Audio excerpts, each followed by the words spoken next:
Welcome to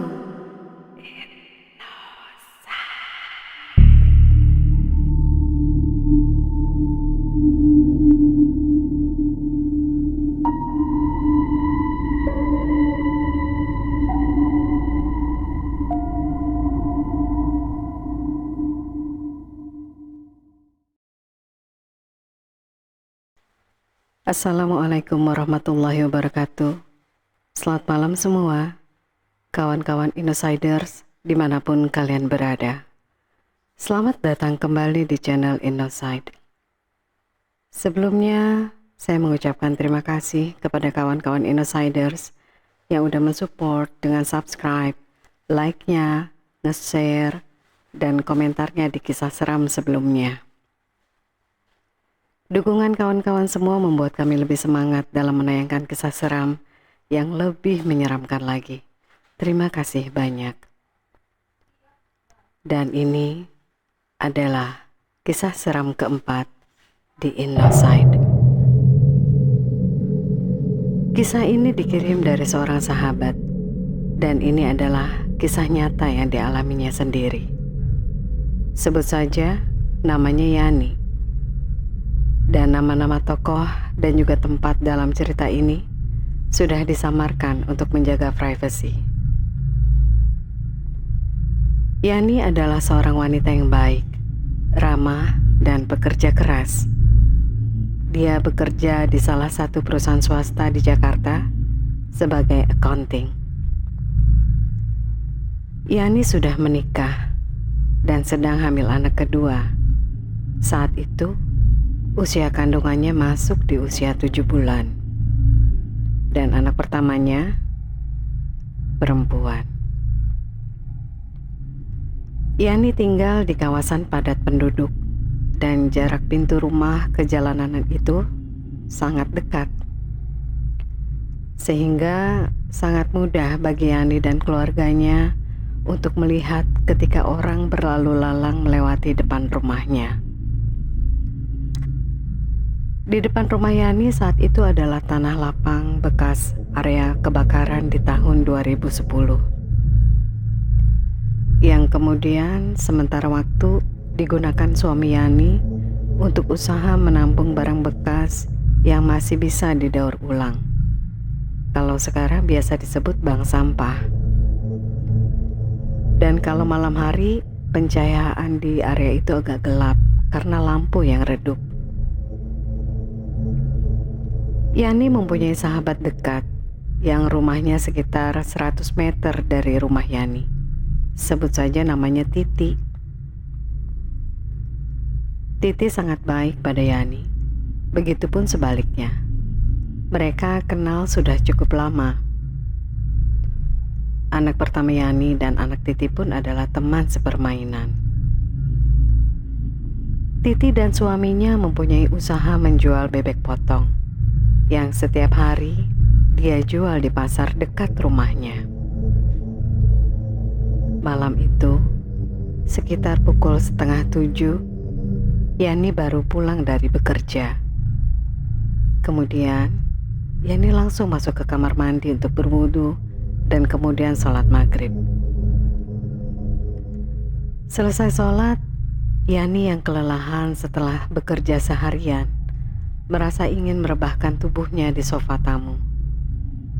Malas rasanya untuk ke kamarnya yang letaknya di lantai 2. Apalagi di usia kandungan 7 bulan. Yani membuka lebar pintu depan rumah. Udara cukup panas malam itu. Apalagi di usia kehamilan 7 bulan, jadi lebih mudah berkeringat. Saat itu Yani ditemani adik iparnya, istri dari adik laki-laki Yani, yang tinggalnya bersebelahan dengan rumah Yani. Sebut saja namanya Maya. Yani dan Maya sedang santai di ruang tamu. Yani rebahan di sofa menghadap ke arah pintu depan rumah, sementara Maya sedang asik menonton acara TV membelakangi pintu rumah yang terbuka lebar. Di kehamilan anak kedua ini, Yani tidak suka suasana terang. Dan malam itu, lampu di ruang tamu dimatikan. Hanya ada cahaya dari TV yang sedang ditonton Maya. Malam itu suasana di luar sangat sepi. Ditambah lagi, suasana di lapangan tempat penampungan barang rongsokan terlihat gelap. Dan tiba-tiba, Yani melihat sahabatnya Titi lewat depan rumahnya dengan memakai baju tidur setelan berwarna merah. Saat itu, Titi melihat ke dalam rumah dan menatap Yani dengan wajah penuh amarah dan mata yang melotot. Berjalan cepat seperti melayang dan tidak ada suara sendal seperti biasanya orang berjalan. Seketika Yani tersadar. Lalu Yani bertanya pada Maya, "Mai, tadi si Titi lewat. Kok diam aja ya?" Lalu Maya berkata, "Gak ada siapa-siapa, Mbak. Dari tadi gak ada orang lewat. Kalau ada orang lewat, pasti kedengaran suara langkah kakinya." Tapi Yani bersikeras bahwa baru saja Titi sahabat dekatnya itu lewat depan rumahnya. Kemudian Yani dengan cepat bangun dari sofa dan setengah berlari ke arah pintu. Dan di luar pintu, Yani menengok ke arah Titi berjalan. Di sana masih ada bayangan Titi sahabatnya. Lalu Yani berteriak memanggil, Titi, mau kemana?" Tapi Titi diam saja, tanpa menjawab dan menoleh sedikit pun ke arah Yani. Yani bingung, ada apa dengan sahabatnya? Sementara Maya hanya terdiam melihat kakak iparnya yang menurutnya aneh. Malam harinya, sebelum tidur, Yani menceritakan kejadian yang baru saja dialaminya pada suaminya. Dengan berpikir positif, suami Yani mengatakan, "Mungkin saat itu Titi sedang terburu-buru, jadi gak sempet mampir." Tapi Yani tahu betul siapa sahabatnya itu. Walaupun dalam keadaan terburu-buru, ketika melewati depan rumahnya, Titi pasti menyempatkan diri untuk menyapa, bercanda, walaupun cuma sebentar. Dan akhirnya, karena sudah kelelahan dan mengantuk, Yani pun tertidur. Dalam tidurnya, Yani merasa kepanasan. Keringat membasahi tubuhnya. Kemudian Yani bangun dan duduk bersandar di tempat tidur. Tiba-tiba, Yani merasa ada seseorang yang duduk di bangku meja rias yang letaknya di dekat pintu kamar. Yani tidak bisa melihat jelas siapa yang duduk itu, karena Yani dan suami terbiasa tidur dengan lampu redup. Dan ketika dia mempertegas pandangannya ke arah meja rias, dia melihat ada sosok dengan baju gaun merah, rambut yang kusut, sedang duduk di sana sambil menatapnya. Yani terkejut dan berkata, "Kamu siapa? Kamu ngapain di sini?" Sosok itu diam tak menjawab perkataan Yani. Tiba-tiba, sosok itu berdiri dan kemudian melayang menembus tembok kamar sambil tertawa cekikikan. Yani panik dan melihat ke sekeliling kamar. Tidak ada siapa-siapa selain mereka berdua. Kemudian Yani membangunkan suaminya karena merasa takut atas kejadian yang baru saja dia alami. Dan suami Yani bertanya, "Ada apa? Kamu kenapa?" Dengan masih dalam keadaan syok, Yani pun menceritakan kejadian yang baru saja dia alami. Yani yang masih sangat ketakutan itu pun berpikir, ada apa ini? Apa yang terjadi denganku? Dan keesokan harinya, karena masih sangat penasaran, Yani meminta izin kepada suaminya bahwa nanti sore sepulang dari bekerja, Yani akan langsung ke tempat Titi untuk memastikan kejadian semalam dan sekaligus bertanya, kenapa Titi lewat depan rumahnya seperti orang yang sedang marah? Yani hanya merasa tidak enak hati. Khawatir Yani pernah berbuat salah pada Titi. Dan sore itu pun, sepulang dari bekerja, sekitar jam 5:30, Yani tiba di rumah Titi. "Assalamualaikum." Yani mengucap salam. "Waalaikumsalam." Ada jawaban dari dalam rumah.